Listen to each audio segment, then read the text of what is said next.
Hey, welcome everybody to Cycle Jerks Podcast. I'm your host, Mike Stewart, joined as always by my friendly and fun-loving Dave Dalton. Yeah, he's just saying it because he knows I'm grumpy today. So that's very nice of you. Try to cheer me up, Mike. You're always grumpy, Dave. I know, I know. Uh, So anyway, we're very happy to have returning guest, professional gravel racer Anna Hicks, joining us today from Colorado. Welcome, Hannah. Thank you. Excited to be here. Yeah, so we're pretty excited to see you on the top of the podium at SPT Gravel. So how did that all but transpire? wait, what? You always go right to I know, boom. right to the So chase. much has changed since we spoke the Oh, first time. Like, all come on. right. And you're on a team, you left. What's going on? How did you get to where you are? Not the Yeah. podium yet. We'll get to that in a second. I guess last time we talked was last fall, right? Yeah, you were on a road team and you just come back. I think you're in Belgium. Is that right? Yeah. Okay. Yeah. Yeah, I think I had just gotten back from Europe. yeah. So yeah. So I was on a road team last year on Siniska Cycling. Went to Europe with them, raced for a little over half the year with them because I signed in April of last year with Siniska. And then yeah, come fall, I signed with a US based crit team, the National Cycling League, NCL. So I was on their Denver Disruptors team. And at the Oh, time, I was temporarily living in Colorado, and then that turned into permanently living in Colorado. Um, but then, yeah, so I was on the crit team, and then I also got into the Lifetime Grand Prix in like November of last year after I got third at Big Sugar last fall. And then so then I was like training all winter for the Lifetime Grand Prix and for crit racing. And then come Redlands, which was our first team race, I got into a crash in the very first lap of the first stage on the first day. So I raced for about 3 minutes and then was out for like 6 weeks. And then also right that same weekend, the NCL like terminated their entire program. So every single rider and staff got laid off across 3 teams and all their races got canceled. So then I didn't have a team. And then I was also broken. But then I started just hustling on the gravel privateer side. And I was like, let me just pivot to doing this Lifetime Grand Prix and just focus on that since I have this series instead of trying to get like on another team late in the year. So yeah, so then I pivoted to like doing off-road stuff, focus on the Lifetime Grand Prix. It's kind of been a rocky season with like all of that happening. Um, but yeah, I'm super excited. I have a bunch of cool partners on board. So I'm riding for Ventum and Yeti for bike sponsors, sponsored by the Enjoy Cycling guys out of Sacramento, which is awesome. Who's Love better than representing them? them. Yeah. Yeah, yeah. they're awesome. So they've really come through for me. And yeah, just like a couple other like sponsors on board, like Shimano, Raceface, Fox, Easton. So kind of got like the whole privateer thing going on. Learning as I go, for sure. It's been a learning experience. Okay. So two things. Was you said it's been rocky. Is that a play on mountain biking and gravel, or has this been a bumpy one? Number one. And number two is it's a huge assumption, I think, for us to assume, to assume that the listeners actually did listen to the first one. I hope that they did. But I think Yeah. what's incredible is here we are in 2004, right? Right, 2024. I've already been on top of the podium, and you really only started racing in earnest. This is big. Like how many years ago? My first bike race was summer of 2021. Yeah. Okay, Yeah. there we go. There we And go, then I didn't listeners. like focus on it until 22 because I was still running at Cal Poly at the time. So I like Right. did a couple races and then was like running, but it was also COVID. So it was like weird. But yeah, and then 2022 is when I first like did the real switch to cycling full time. Okay, listeners, get your head around that. 2 years and she's kicking ass. Okay, all right. So where were we? I digressed. Well, all right. So let's talk about these sponsors. So when these sponsors come on board, is it just product, or is there any type of money or incentives, like if you win or things like that? How does that Yeah, work so out? each sponsor's different. Mhm. There's sponsors that are just product. There's sponsors that are money and product. There's just money. Like it kind of just depends. Some are just podium bonus. Like it depends on the structure Mhm. of like the contract and all that. This business side of things is all super new to me.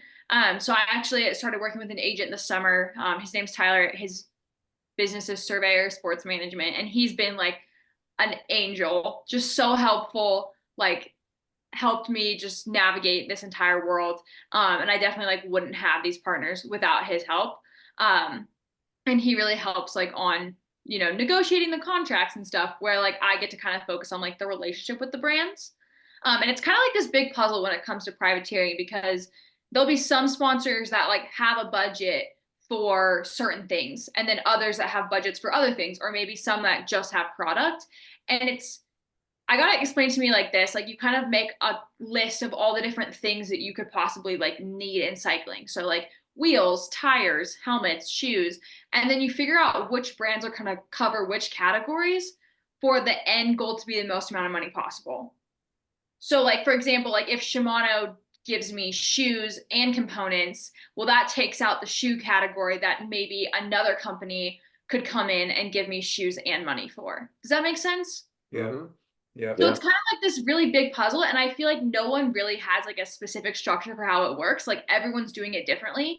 And there's also people who have like really big like media budgets where like maybe they're not getting paid, but they're getting paid money to like go shoot a project. And so then it's like a project based budget versus like, oh, they're doing these races, or maybe they're doing like these community activations or something like that. So there's like all these different categories, I guess. Boy, I Got thought it. my presentation for my boss on Thursday was on Wednesday is going to be complicated. That's really complicated. So, Yeah. oh, no, you use the word privateering. That means that it's you, right? That's because you're flying solo and you've got to get people to sponsor you. It's not part. Do you like it this way, or do you have aspirations of finding another team? Because the other one kind of ended abruptly because the team folded and you said it was late in the season. Is there aspirations of forming a team, finding a team? Yeah, a great question. And I'm going to give you another complicated answer, just to give you a glimpse of how complicated my life is.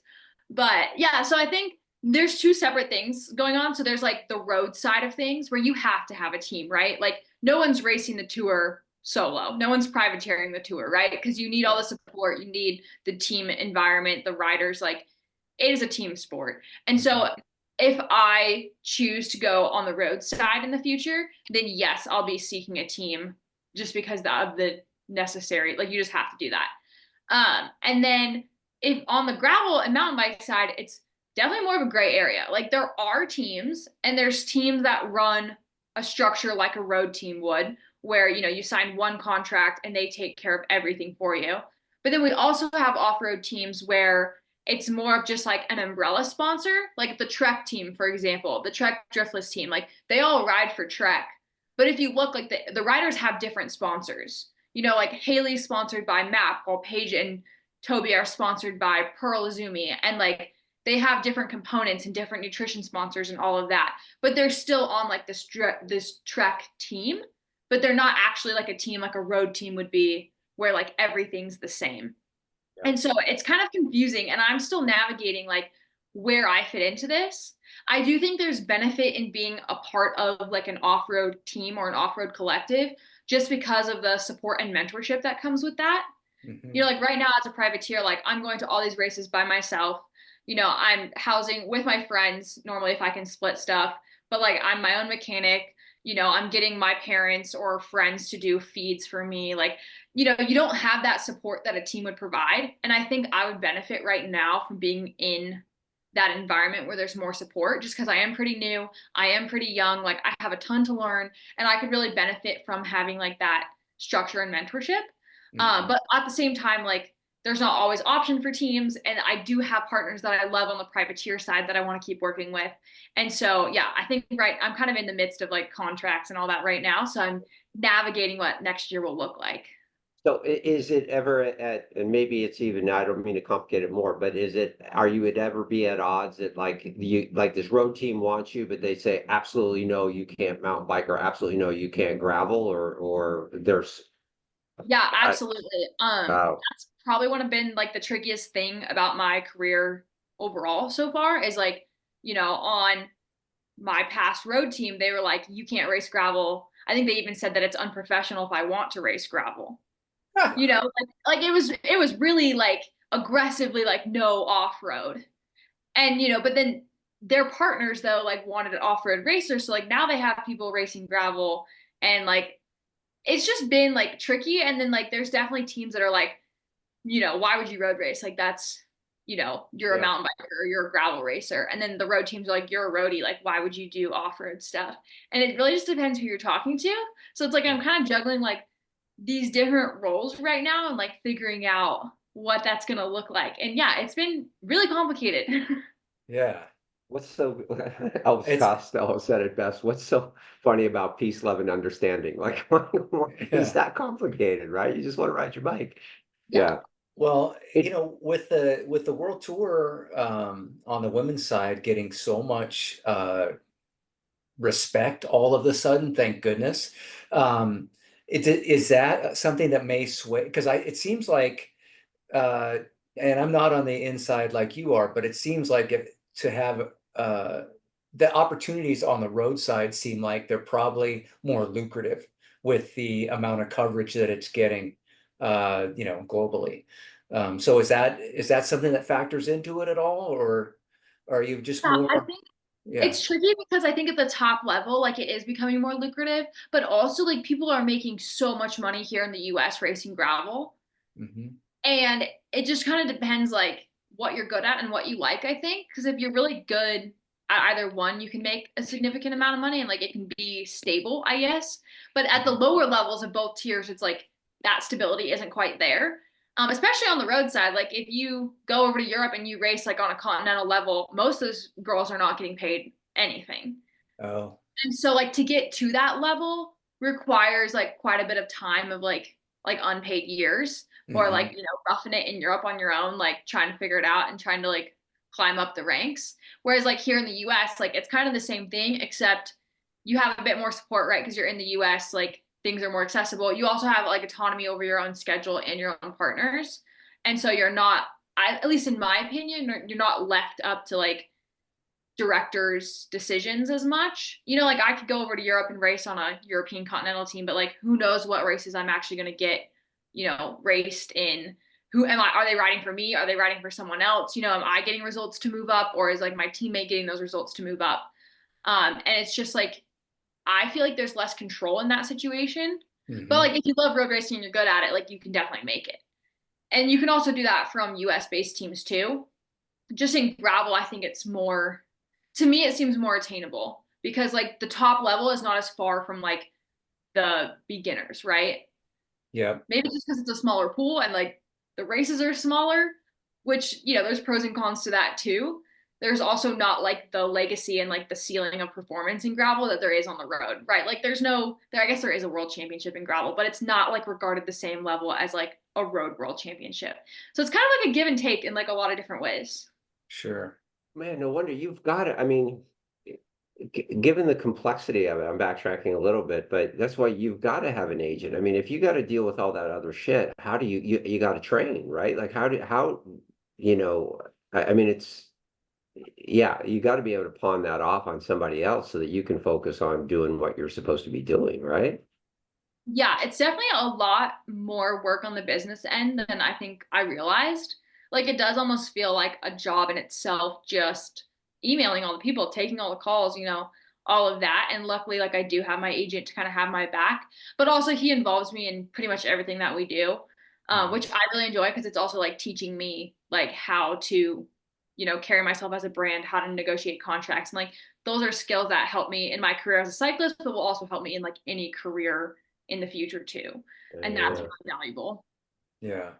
Yeah, I totally get what you're saying about being more in control on the gravel side because you definitely see it when you watch the World Tour racing. Some, riders are put forward, riders are held back, and there is this whole director that's like, trying to be the puppeteer. And I could see where that would be really frustrating because you're not totally in control of your destiny, so to speak. It's really the director. We've seen it, thankfully there's all these great documentaries now, on Netflix where you can watch either Unchained or some of these other ones where you get right in the trenches with the teams and you see the internal struggle. And these are the best in the world, and they're bickering back and forth because they're not getting their opportunities, even though they're on a 7-figure, 8-figure team or whatever it is, they got big budgets and whatever, but they still can't push through, even though they have a skill and ability to do so, So yeah, I could see where it would be challenging. I just got so fired up this year with the font, well, last year and this year, but did you watch any of that, the Tour de France? Mhm.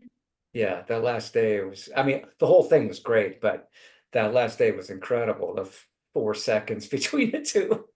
I Yeah, mean, it's crazy how much like just women's cycling has grown in like even the past 5 years. Like it's really just like yes, changed the sport, and it's exciting to be in the sport during this time and just like also see the change across all disciplines and like all levels. Even the Olympics, like the yep, US women performed so well in the Olympics. And yeah, that's so inspiring. Like I remember talking with Brendan Quirk, the CEO, like back in what 2023 or 2022 fall. Like that's when I first met him, and he like came to a talent ID camp and was like, yeah, our goal is really, medals for US women at the Olympics. And it was like such a cool, like inspiring moment to like hear him talk about like their aspirations for the Olympics, and then to actually see them deliver and like right, us as a country deliver at the Olympics was like so cool because it was like this full circle moment where it's like I was brand new to cycling, hearing about them talk about these goals and stuff, and then to actually see it happen and to be like growing in the sport at the same time is just really cool. yeah, yeah, no doubt. It It, has been something that we've talked about on this podcast ever since the beginning is the there was a for years there was like a total lack of respect for women's cycling. It was just ridiculous. And then finally, you know, actually, they raced the de France, and they had other women's professional events long ago, but for whatever reason they stopped running them. Even Flavia, she raced in the Giro, right? At one point a long time ago, and then they just stopped. And the UCI had come out and said that the Paris-Roubaix was too tough for women. Just things like that. It was just so uh, condescending and off base. And so yeah, it's really been within the last 3 or 4 years where we're seeing this complete change in women's cycling, and it's just really awesome to see.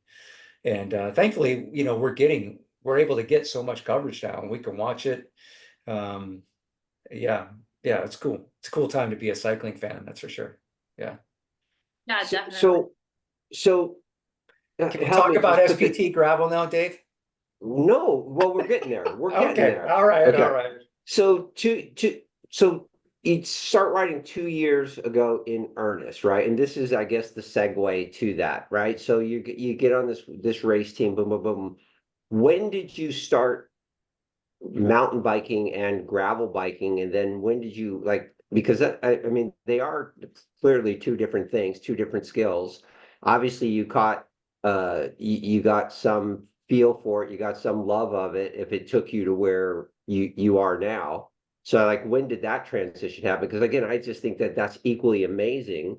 2 years, you start out as a roadie, right? And then within 2 years, you're winning one of the premier gravel races on the planet, right? So tell a little bit about that, on how that happened, how that developed.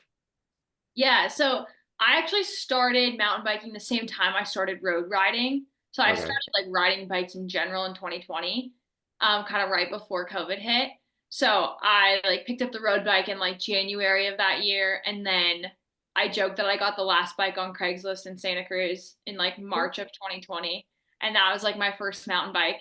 And I fell in love with mountain biking, and I rode both types of bikes. Yeah. All throughout like my career. Actually, my first bike race was a mountain bike race, a really tiny like local race in San Luis Obispo. But yeah, so I've always done both. I just kind of got pulled on the road side because I showed early potential, I think, and some talent there. And so I just got pulled in that direction, had opportunities there. So I just followed kind of where the opportunities were. But I always had this love for off-road racing that I kind of put to the side, like for road racing. Not that I don't love road racing, I just also love mountain bike racing, and that's what makes it complicated too.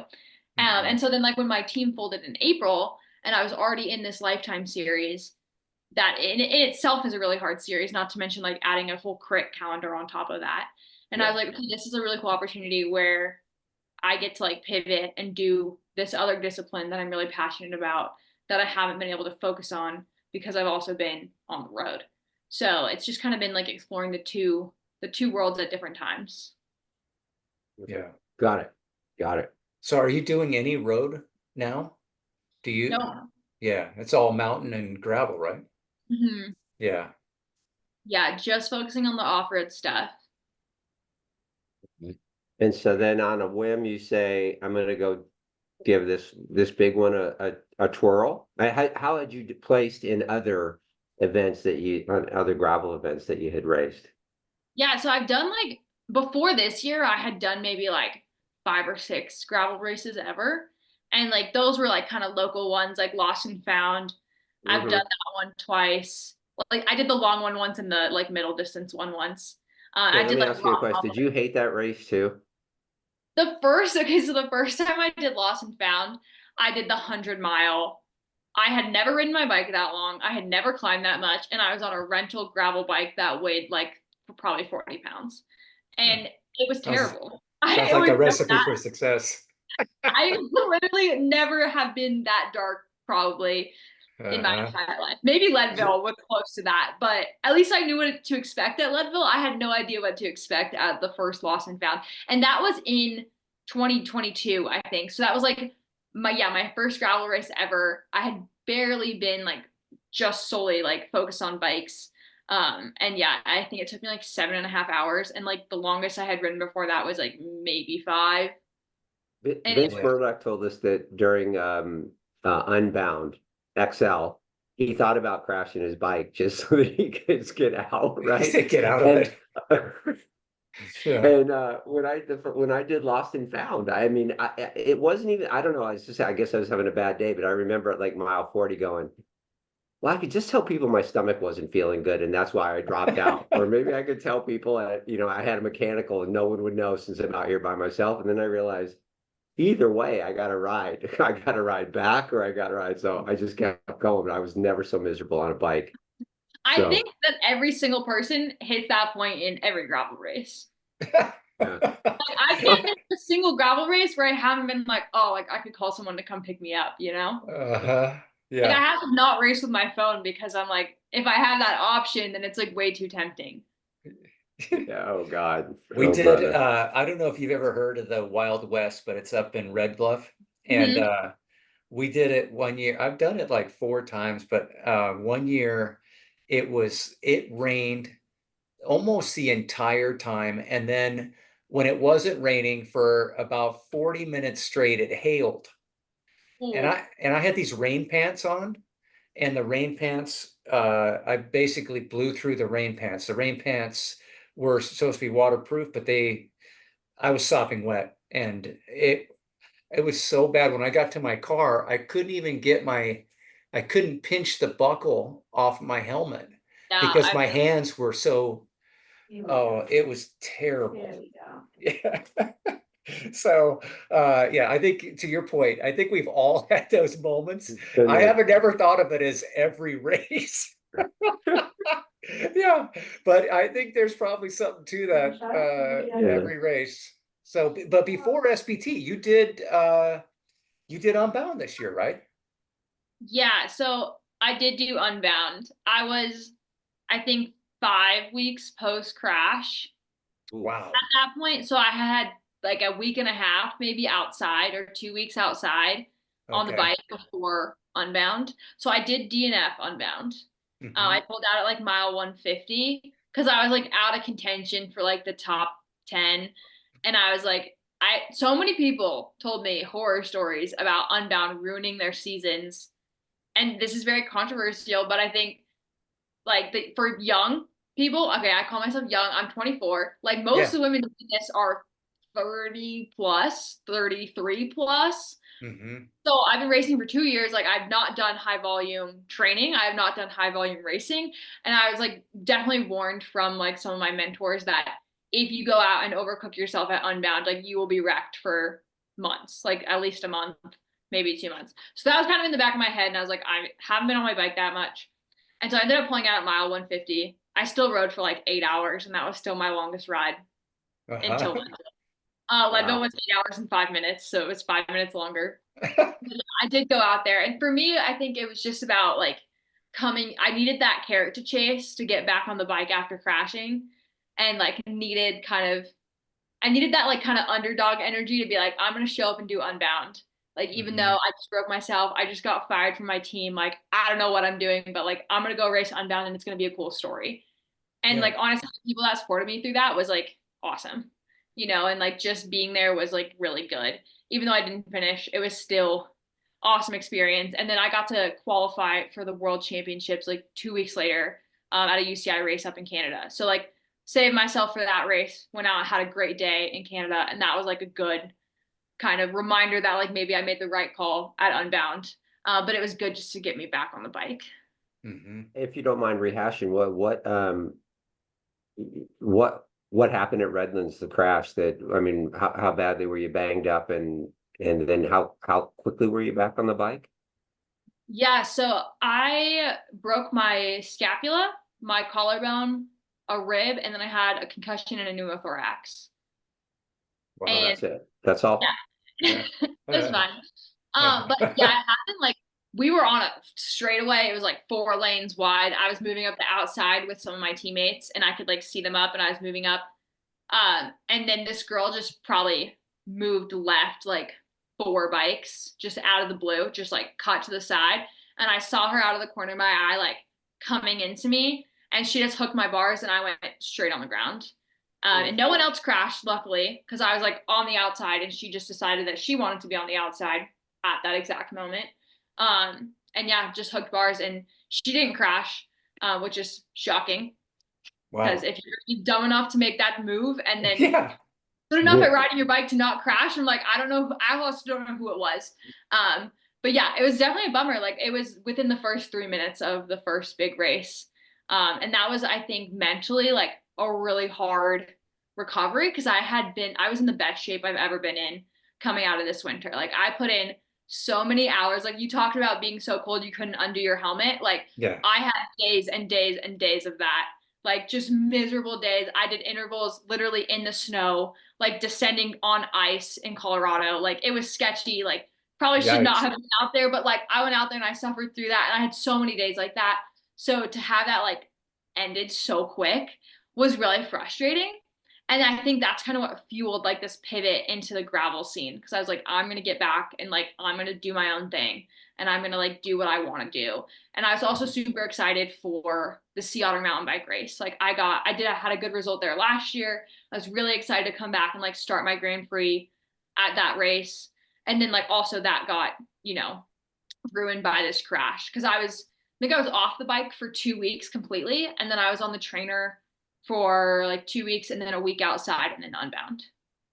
So that was kind Got of it. like the progression. But Which gaps the doctor kept me off the bike for 4 months. Like, well, I got to get your doctor. also my brakes weren't super bad. I got lucky. Like the place where they broke and like the severity of the brakes were pretty minor. Yeah. And so luckily like it healed pretty fast. And I didn't have to get surgery or anything too, which is rare for a collarbone. But because the Yeah. scapula was broken too, they were like, we're just gonna leave it. Yeah. Yeah. You, Yeah. you know, Dave, she's also about a third your age. Yeah. Yeah. Well, I did have surgery, so okay, there we go. I'm leaving it at that. There we go. Uh-huh. So Yeah. Well, All right, so you go, now you're coming back. You would do something that most of us don't do. You listen to your body. You pull out of Unbound, right?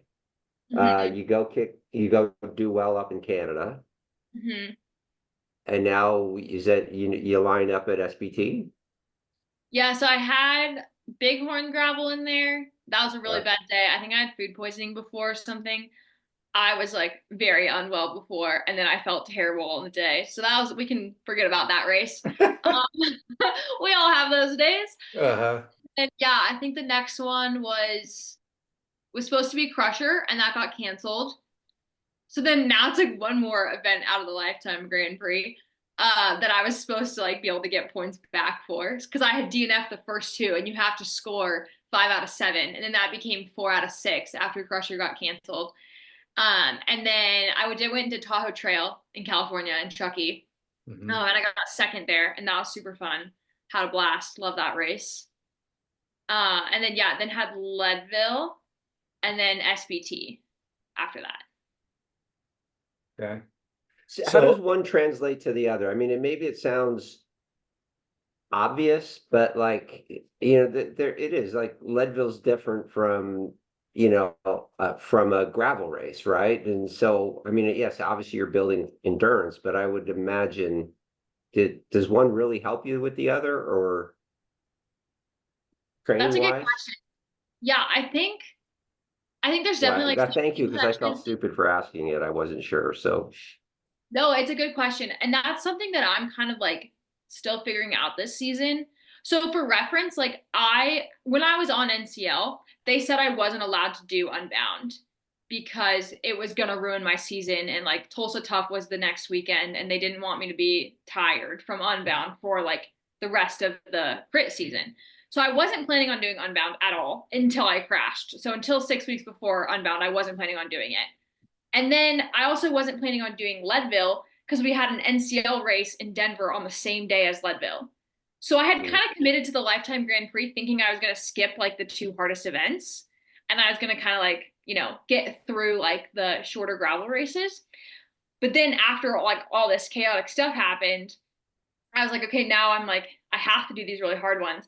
And I think honestly, like the gravel racing I've done previously did not prepare me for the length and the endurance and the altitude that like Leadville brings, or even Steamboat. Um, and I think like those are very different. And if you want to really like prioritize doing well at Leadville, for example, like you have to focus on training for that event to a certain extent, right? Like you mhm. have to really be like on the altitude. So either you're living really high going into it, or you're doing heat training or your altitude tent. Like you have to do all these extra strategies because that event is so hard in itself. Whereas like you can go out to Big Sugar and like not be trained specifically for it and do well, right? Like I didn't train for Big Sugar and I got third there, but I come off this road season where I was doing 3-4 hour stage races in Europe. So it's like I had the road skills and I had like that fitness that was really good for that race. So I think mm, like especially with the Lifetime Grand Prix, all these events are so different that it's hard to be good at all of them.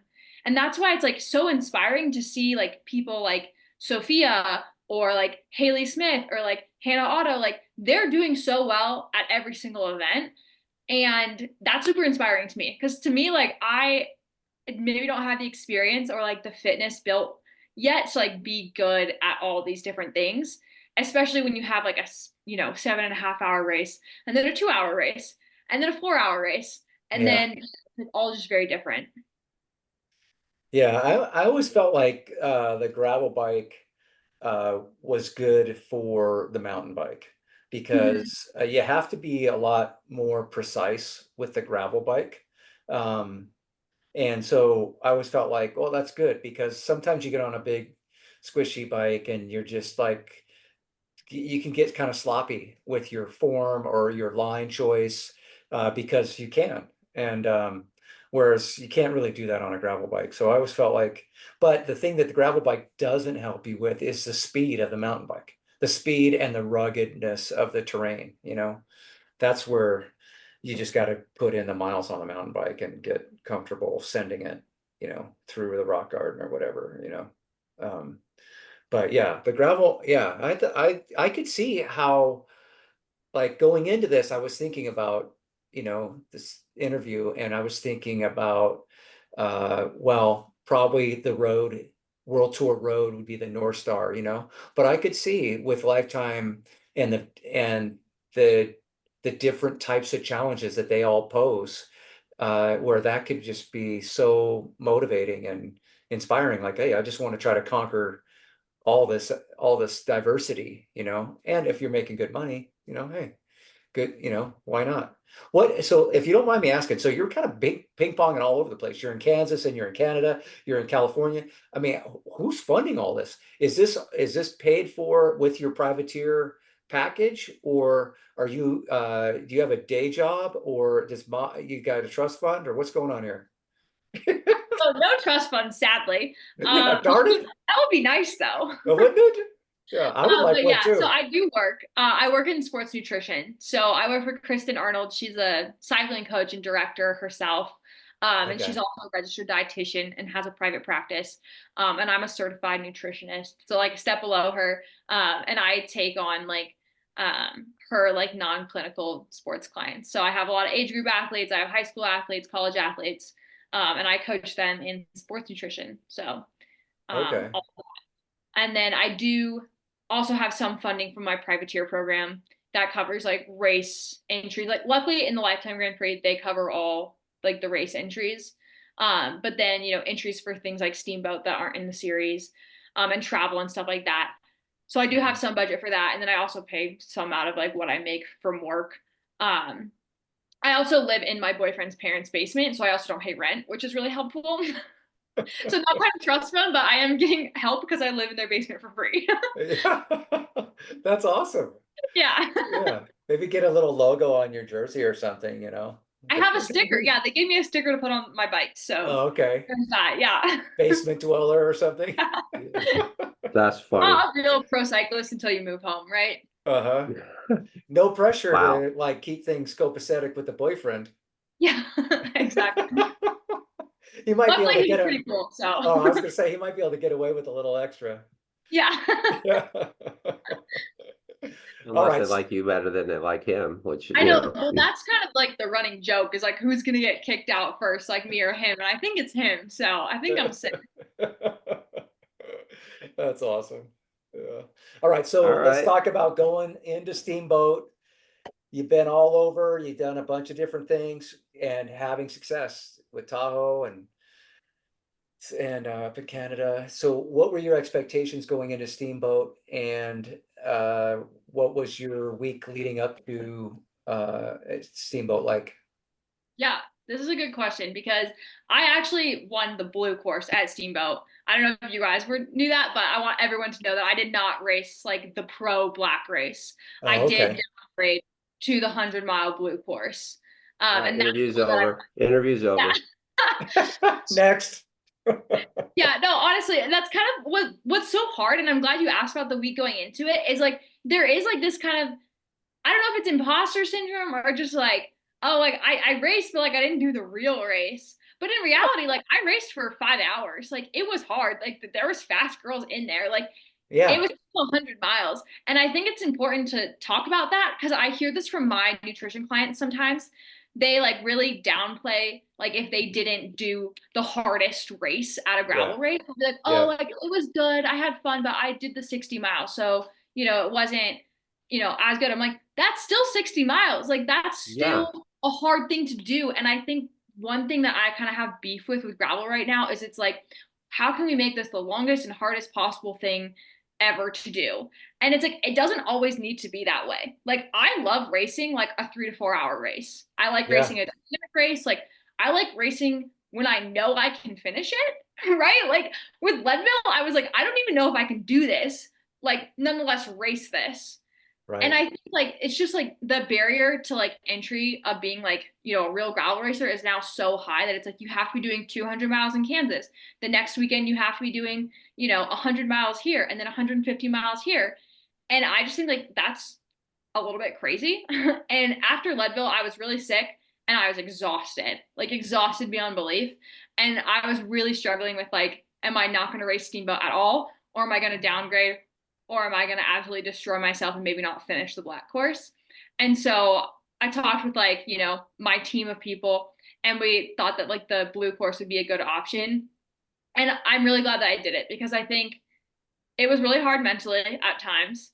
And I felt terrible, and I was like coughing up a lung, and it was mentally really hard. But then at the end, like I kind of found my fire again and was able to like drop the two girls that I was with and take the win. But I think like the kind of ups and downs to get there were pretty hard. And so I think it was good for me, like just to kind of build some momentum back. But then also there's like this other side of it where it's like, oh, but I didn't do the pro race. And like, what does that mean for sponsors? And what does that mean for, you know, how people regard me? Which I think is just so silly. Cause then Yeah. I talked to my bike sponsor, and the Ventum guys were like, yeah, do the blue course. Like we're doing the blue course. Like it's going to be awesome. Like just have fun. And it was like Yeah. so reassuring to have that energy. Yeah, because gravel racing's hard, and it's hard doing it back to back to back weekends. You know, Hmm. it's actually surprising to me like how people actually can race for 7, 8, 9 hours every single weekend. Like maybe I'm just not built for that length, or maybe I just don't have like the years under my belt to be able to handle that fatigue resistance. But it's hard. It's so hard. Yeah. Yeah, Yeah. I think the age does have something to do with it, because I know it does seem like there's, as you get older, it seems like you have, I don't know if it's just accumulation of years of just building this engine to the point where you can just go for longer. But it does really seem like the younger rider has a harder time with the longer distances.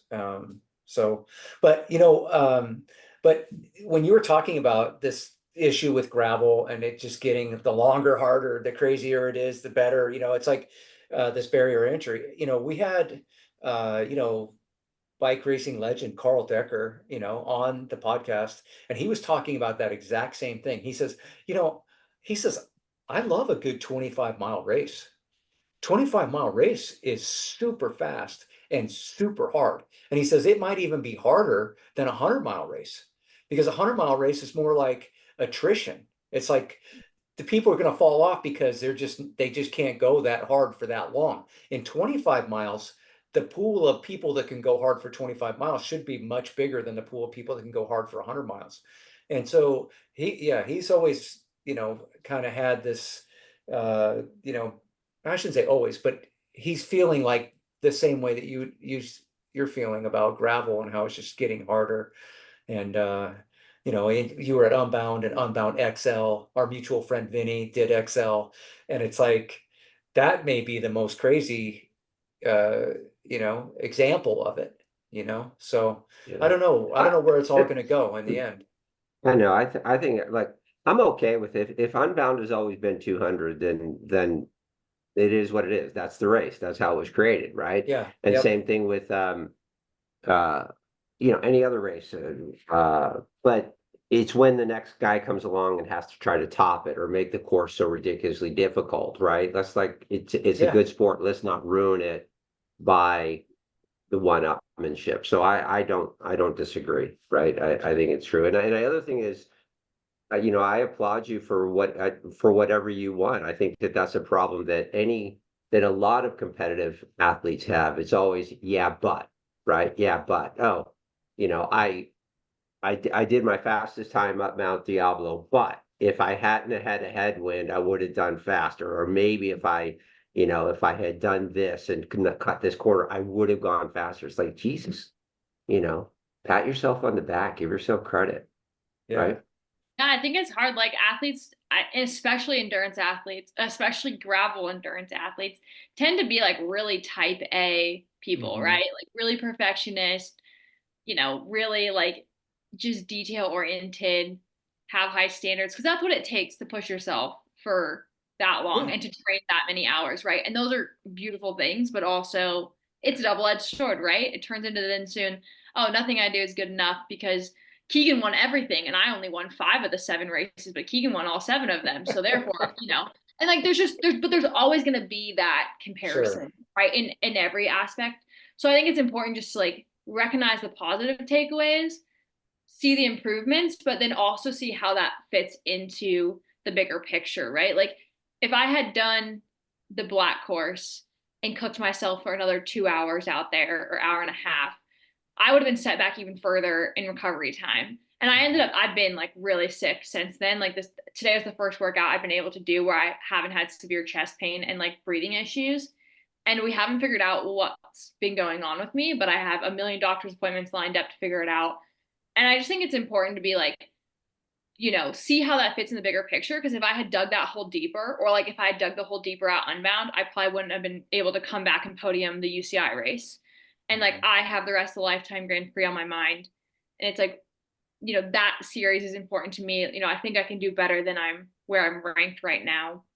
And the races coming up are better suited for me than the ones that we've done so far. Like I've only done Unbound and Leadville, right? Like the two hardest ones that are most outside my wheelhouse, right? So it's like I want to like have this comeback, and if I dig the hole too deep right now, like I won't be able to have that. But the confidence to listen to your body when everyone else is telling you like, or feels like everyone else is telling you that what you're doing like isn't good enough is really hard. And like that's something I've kind of always struggled with in my athletic career because I've always been like a lower volume training wise athlete than everybody else. Like when I ran cross country and track in college, like I had the fastest mile time, but I ran the least amount. And then it's like on my road team last year, like I was one of the better riders, but I trained the least amount, right? Like these girls were training double what I was training, like hours wise, but I was doing better. And I know for sure the girls in Lifetime Grand Prix are all training a lot more than I am. But like I got third at Big Sugar, I beat all but one of the girls in the Lifetime Grand Prix off my 10 hours a week of training. And so I think, but it's hard too, because it's like you have this kind of insecurity of like, oh, I'm not doing enough. Everyone else is training more than me, everyone else is racing more than me. But you really just have to like remember like your process of like, hey, I can't do too much because I don't respond the same way, or I won't have the same result. And you can't train or race out of insecurity, right? They have to like have this sense of confidence of like, okay, if I'm gonna make this success last over a season or over a career, like I have to be really smart about it. And just because that's not what everyone else is doing, that doesn't mean that's not what's best for me. Does that make sense? Yeah. Soundbite. Soundbite. Yeah. I feel like most racers overtrain. I feel like there's something, and I'm in that boat too. I mean, I think Dave and I both, we ride way too much for somebody that wants to show up at a race and have it and be at their best. I think less is more in a lot of cases. If you're doing everything else right, taking care of yourself, you're going to be 80-20 fresh. rule. It's Yeah, the 80-20 rule, you're going to right? Mm-hmm. you'll be fresh on the line, whereas somebody else they might be just dragging themselves to the line because they've had a huge block, that that's just how they train, is just volume. And then they show up and they're not fresh. They've Right. got the fitness but they're just also fatigued. And Yeah. so, Or like people who have been doing this for a long time, they have to train more to get the same response as someone who's just started too, right? Like mhm, so, some of my competitors who are maybe 34, 35, and they've been an endurance athlete since they were in high school or college, they have what, 20 years of endurance training stacked up. Whereas like yeah, I have like 4 or 5. Like I started running very senior year of high school, went to college, ran D1, didn't really run because I was injured, got into cycling. It's like I haven't had these years. And so I don't necessarily need as big of a volume stimulus as someone who's older and has been doing this for a really long time. And it's not going to bring the same result for me as it would for someone else. Like if I try to do a 40-hour week, I'd be so wrecked. I'd be sick. I'd be unhealthy. Like it would just destroy me, right? But, yeah. someone like else could do a 35, 40-hour week, and that's what they need to get faster. And so that's why I think it's so important to focus on like your own journey and your own longevity in sport. Because at the same time, if I was trying to do 30, 40-hour weeks, I would quit cycling in a month, right? Like I don't like riding my bike that much to be Mhm. that tired and still ride, So like you have to also have that in your mind too. Like, and then if I was also doing 30-hour weeks, that might be my cap, right? That might be my ceiling. That might be the fastest I'm ever going to get. And if I try and do that now, like, where am I going to go? Yeah. Am I going to burn out? Am I going to just, hit a plateau and not get faster? Like, it's just very complex. And I think with social media showing like everyone's training and everyone's power and everyone's race schedules and results and all that, it's so easy to get wrapped up in this comparison when, and you just have to listen to like your body and what works for you and be confident in that. And that's hard for sure. I think there's something to having that I don't want to call it anxiety, but that pressure of what everyone else is doing. Mm-hmm. I think there's something beneficial. I mean, it's negative for the most part, for sure, but I think there's some benefit to it also because I feel like that could be motivation on some level, right? Because uh, I think that you get into trouble when you get complacent, where you think like, oh, the hay's in the barn, I can't do anything at this point, whatever. That's not a winning mindset, I don't think. I think you have to have a little bit of that, like, oh, yeah, man, I need to get out. I need to do one more interval today. I need to just, I think there's uh obviously it's a balance, but definitely having that little fire, whether it's because of some social media or otherwise, but it's good to know yourself that you're comfortable knowing that you train less and your body requires less to have success. And if you're having this level of success, I mean, why change, Yeah. And right? I think also like it really depends on the athlete too. Like maybe some athletes, they kind of need that like inspiration and that spark to kind of like light a fire under their ass to go train, right? Yeah. But then like other athletes like are maybe so hard on themselves and like so type A that that can be a negative thing. And I think it really comes down to like the personality of the athlete and knowing yourself, like knowing what motivates you, what burns you out or what exhausts you. And like kind of those more like mental like tools and tricks and like knowing yourself mentally, emotionally to really like be able to figure out your own process. And I think that comes like with experience of messing it up and experience of doing it well and all those like just lessons learned. Yep. You Agreed. you mentioned earlier that the problem with being a privateer is you don't have team and support, et cetera, et cetera. How much of a disadvantage is that at the SPT? As I know you got to or at Unbound, like you pull into a rest stop or whatever you want to call it, and there's no one there to give you food, or there's no. I mean, is that first of all, they do have like the big guns do have support out there, right? On some level. Yeah. Like the big guns have like 8 people out there Yeah. ready to So do everything. It's yeah. like a full on like hit crew. Yeah, Uh washing their bike and whatnot. What yeah. kind of disadvantage does that put you at? How big? I've been lucky that I have really supportive parents. I have a supportive boyfriend. His parents are helpful, like, and supportive. They go to a lot of races. Like, so between my family, his family, our friends, my sponsors also are at a lot of the events and are out there feeding. So I've been lucky that like my close circle has kind of stepped up to be those supportive roles for me this year. But I mean, it's honestly like if you don't have family or friends that have the flexibility and the ability to like be at races and spend all day in the feed zone, like you're at a huge disadvantage. Huge. Like, Hmm. Yeah. rolling through the Unbound aid station, it was like I was in and out of there within 15 seconds. Like it was so fast. And if I didn't have a crew there waiting for me with my bottles, with, ice socks, with the food, like I couldn't have stayed in the group. I was in the lead group at that point through the first aid station, and I couldn't have stayed in that group if I didn't have that support. And that would have been like the end of my race. And yeah, it's like I don't want to say like all of it, but honestly, like if you don't have that, like you probably can't compete at the highest level. Yeah. Okay. Yeah. Yeah. I know what it Yeah. takes just for me to pull into a rest area and take off 2 bottles, fill them up with water, drop my fizz tabs in there. It's like, yeah, Yeah. yeah. So Yeah. And I like can only there are imagine. races that, yeah, sorry to interrupt. There's also races that don't have like feed zones at all. So you can't have a crew like Steamboat, for example, you're not allowed to have anyone out there. And Oh, so that like levels the playing field a bit. Hmm. interesting. Yeah. Interesting. Yeah.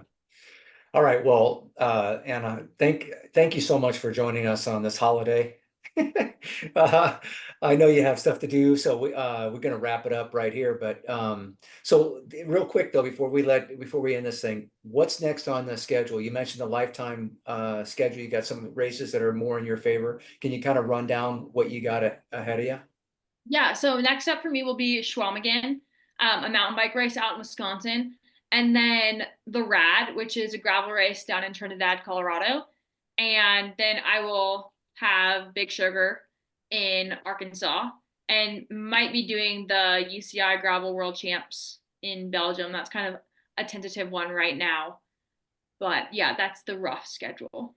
Okay, awesome. Well, best of Well, good luck the luck. rest of the year. We'll Yeah. be following and rooting for you. Yeah, keep the rubber Yep. side down for sure. And before also, how would somebody follow along with you? I know the answer, but I'm gonna let you say it. Yeah, my Instagram is Anna with three N's Hicks. And then I'm also on Strava and I post daily, just Anna Hicks there. So yeah. Awesome. All right. Thanks so much. Thanks for listening, everybody. We'll catch you next week. Anna, you're wonderful. Thank you. Thank you guys. Appreciate it.